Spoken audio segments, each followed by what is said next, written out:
What's up po mga kalods, ngayon ay andito pala ako ngayon sa sa aming taniman ng palay. So ito na po yung buhay ko dito sa aming probinsya dahil hindi ako nakabalik sa Middle East dahil sa lockdown hanggang ngayon. So ito na po yung buhay ko.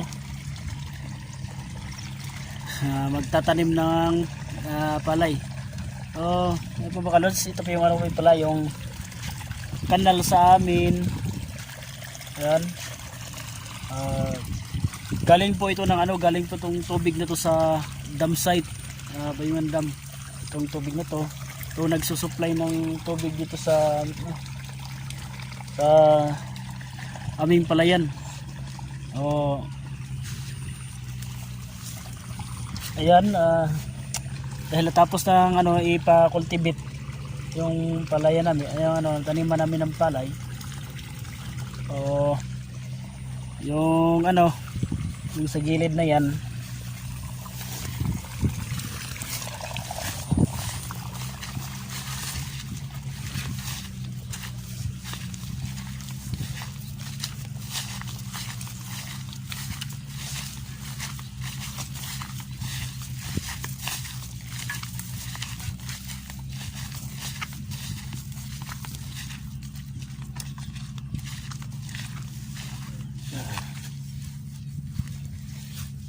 dito sa gilid na to, nasira kasi ng nasira ng traktor.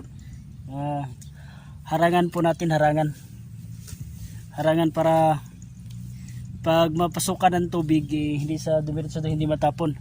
So okay, yan na po ang buhay ko.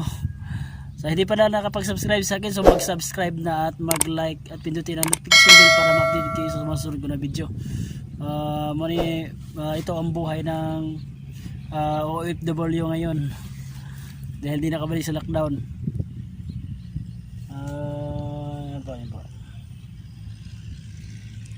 Okay, tirahin na natin.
Ayan na po mga kalods.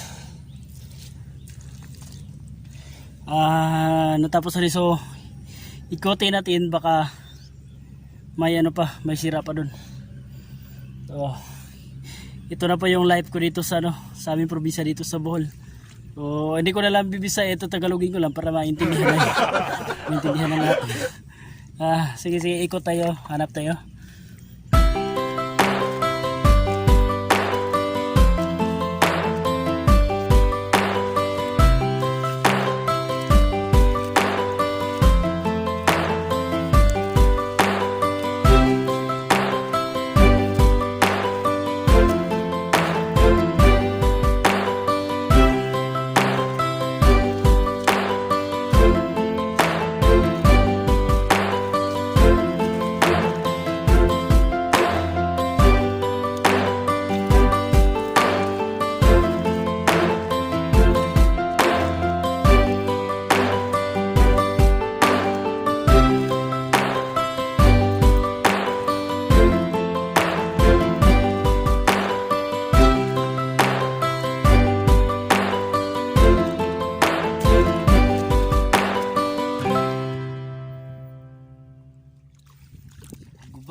So ayun na po mga kalods, na ano na rin,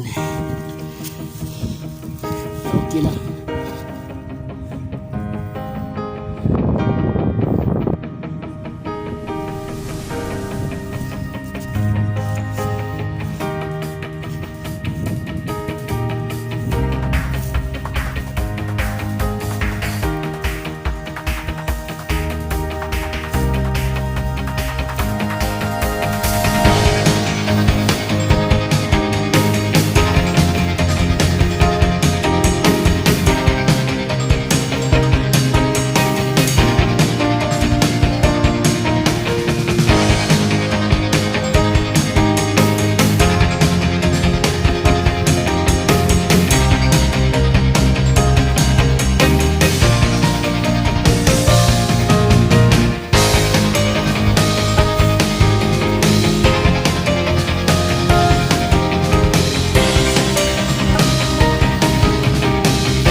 So ayan na po mga kalods, tapos na po tayo magharang